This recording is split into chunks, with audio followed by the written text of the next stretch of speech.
Core committee ಸಭೆ ನಮ್ಮ ರಾಜ್ಯದ ಉಸ್ತುವಾರಿಗಳಾಗಿರುವಂತಹ ರಾಧಾ ಮೋಹನ್ ದಾಸ್ ಅಗರ್ವಾಲ್ಜಿರವರು, ಕೇಂದ್ರ ಸಚಿವರಾಗಿರುವಂತಹ ಪ್ರಹ್ಲಾದ್ ಜೋಶಿಜಿಯವರು, ವಿಪಕ್ಷ ನಾಯಕರು ಮತ್ತು ಎಲ್ಲ ಕೋರ್ ಕಮಿಟಿ ಸದಸ್ಯರು ಎಲ್ಲರೂ ಕೂಡ ಇವತ್ತು ಸಭೆಯಲ್ಲಿ ಭಾಗವಹಿಸಿದರು. ಭಾಳ ಪ್ರಮುಖವಾಗಿ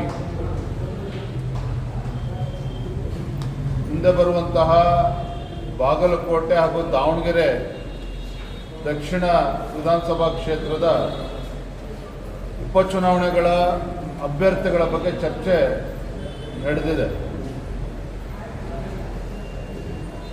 ಎರಡೂ ಕ್ಷೇತ್ರದಲ್ಲೂ ಕೂಡ ಯಾರು ಆಕಾಂಕ್ಷಿಗಳ ಇದ್ದಾರೆ ಅದೆಲ್ಲದರ ಬಗ್ಗೆ ಚರ್ಚೆ ಆಗಿದೆ. ಕೋರ್ ಕಮಿಟಿಲಿ ಚರ್ಚೆ ಆಗಿರುವಂಥ ಹೆಸರುಗಳನ್ನು ನಮ್ಮ ಪಕ್ಷದ ವರಿಷ್ಠರಿಗೂ ಅದನ್ನು ಕಳಿಸ್ಕೊಡ್ತೇವೆ. ವಿಧಾನ ಪರಿಷತ್ ಚುನಾವಣೆ ಈಗಾಗಲೇ ಅಭ್ಯರ್ಥಿಗಳು ಘೋಷಣೆ ಆಗಿದೆ.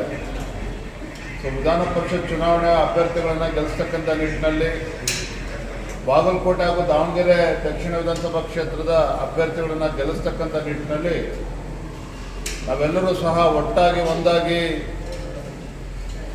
ಹೋರಾಟವನ್ನು ಮಾಡಬೇಕು. ನಮ್ಮ ಅಭ್ಯರ್ಥಿಗಳನ್ನು ಗೆಲ್ಲಿಸ್ತಕ್ಕಂಥ ನಿಟ್ಟಿನಲ್ಲಿ ಸಂಪೂರ್ಣವಾಗಿ ಶ್ರಮವನ್ನು ಹಾಕಬೇಕು ಅಂತೇಳಿ ಸಭೆಯಲ್ಲೇ ತೀರ್ಮಾನ ಆಗಿದೆ.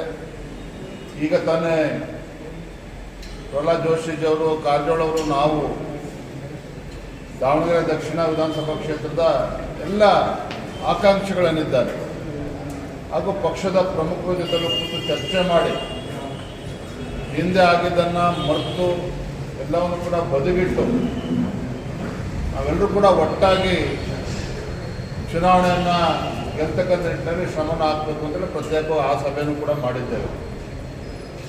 ಒಟ್ಟಾರೆಯಾಗಿ ಕೋರ್ ಕಮಿಟಿಯಲ್ಲಿ ಚರ್ಚೆ ಆಗಿರೋ ಪ್ರಕಾರ ಹೆಸರುಗಳನ್ನು ಇವತ್ತು ನಾಳೆ ಅಷ್ಟೊತ್ತಿಗೆ ದೆಹಲಿಗೆ ನಾವು ಕಳಿಸ್ಕೊಡ್ತೇವೆ. ಸರ್, ಈಗ ಅಸಮಾಧಾನಿತರಿಗೆ ಏನು ಹೇಳ್ತೀರಾ ಸರ್? ಟಿಕೆಟ್ ವಿಚಾರದಲ್ಲಿ ಕೆಲವರು ಅಸಮಾಧಾನಿತರಿಗೆ ಏನು ಹೇಳಬೇಕು, 4 ಗೋಡೆ ಮಧ್ಯೆ ಹೇಳಿದ್ದೇವೆ. ಎಲ್ಲರನ್ನೂ ಕೂಡ ಕೂರಿಸಿ ಮಾತನಾಡಿದ್ದೇವೆ. ಹಳೆದನ್ನೆಲ್ಲ ಮರೆತು ಪಕ್ಷದ ಹಿತದೃಷ್ಟಿಯಿಂದ ನಾವೆಲ್ಲರೂ ಕೂಡ ಒಟ್ಟಾಗಿ ಒಂದಾಗಿ ಕೆಲಸ ಮಾಡಬೇಕು ಅನ್ನೋ ಸಂದೇಶನ ಕೊಟ್ಟಿದ್ದೇವೆ. ಕಳೆದ ಲೋಕಸಭಾ ಚುನಾವಣೆಯಲ್ಲೂ ದಾವಣಗೆರೆಯಲ್ಲೂ ಸಮಸ್ಯೆ ಆಗಿತ್ತು, ಈಗಲೂ ಕೂಡ ಅದೇ ರೀತಿ ಸಮಸ್ಯೆ ಇದೆ. ಅದು ಆಗಬಾರ್ದು ಅನ್ನೋ ದೃಷ್ಟಿಯಿಂದಲೇ ಎಲ್ಲರನ್ನೂ ಎರಡೂ ತಂಡದ ನಮ್ಮ ಮುಖಂಡರನ್ನ ಕೂರಿಸಿ ಚರ್ಚೆ ಮಾಡಿದ್ದೇವೆ. ಎಲ್ಲವೂ ಕೂಡ ಸರಿ ಹೋಗ್ತದೆ ಅನ್ನೋ ವಿಶ್ವಾಸ ಸಂಪೂರ್ಣವಾಗಿದೆ. ಸರ್, ಒರಿಸ್ಸಾದಿಂದ ಶಾಸಕರನ್ನು ಕರೆತಂದಿದ್ದಾರೆ ರಾಜ್ಯಕ್ಕೆ.